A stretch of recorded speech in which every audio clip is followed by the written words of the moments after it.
IR ಮೂಲಕ ಕಡಿಮೆ ಮಾಡ್ತೀವಿ ಅನ್ನುವಂಥ ವಿಚಾರಕ್ಕೆ ಹೋಗ್ತಾ ಇದ್ದಾರೆ. ಇದೆಲ್ಲ ನೋಡಿದಾಗ ಈ ಪರಿಷ್ಕರಣೆ ಹೆಸರಿನಲ್ಲೇ ತಮಗೆ ಬೇಡ ಅಂತ ಮತದಾರರನ್ನು ಕಿತ್ತಾಗೋದು ಕೆಲಸವನ್ನು ಮಾಡ್ತಾ ಇದ್ದಾರೆ. ಇದು ಪ್ರಜಾಪ್ರಭುತ್ವಕ್ಕೆ ಏನಪ್ಪ ದೊಡ್ಡದಂಥ ಒಂದು ಹೊಡೆತ ದುರಂತ ಇದೆ ಅಂತೇಳಿ ವಿರೋಧ ಪಕ್ಷಗಳದೆಲ್ಲ ಒಗ್ಗಟ್ಟಾಗಿದ್ದಾರೆ ಇವತ್ತು.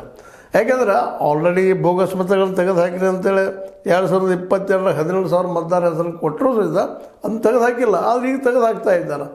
ಯಾಕೆ, ಏನು ಕಾರಣ? ಸತ್ತವರು ಆಗಲಿ ಹೋಗಲಿ, ಅದು ಅಡ್ಡಿ ಇಲ್ಲ. ಇದ್ದವ್ರ ಬಗ್ಗೆ ಯಾಕೆ ತೆಗೆದ್ರಿ?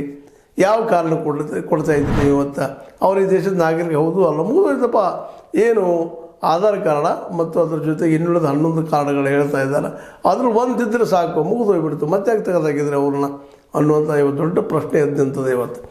ಈಗಾಗಲೇ ನಮ್ಮ ಹರಿಯಾಣದಲ್ಲಾಗಿರ್ಬೋದು, ನಮ್ಮ ಮಹಾರಾಷ್ಟ್ರದಲ್ಲಾಗಿರ್ಬೋದು, ಇನ್ನುಳಿದ ಕಡೆಯೂ ಈ ಒಂದು ಜೋರಾಗ್ತಾ ಇದೆ. ಇದು ಲೋಕಸಭಾ ಚುನಾವಣೆಗಳು ಕಡಿಮೆ ಇರ್ತಾವೆ, ವಿಧಾನಸಭಾ ಚುನಾವಣೆಗಳು ಹೆಚ್ಚಾಗ್ತಾವೆ. ಮತಗಳು 75 ಲಕ್ಷ ಮತಗಳು ಹೆಚ್ಚಾದವು ಅನ್ನೋದನ್ನು ನಾವು ನೋಡಿದ್ದೀವಿ ಹಿಂದೆ.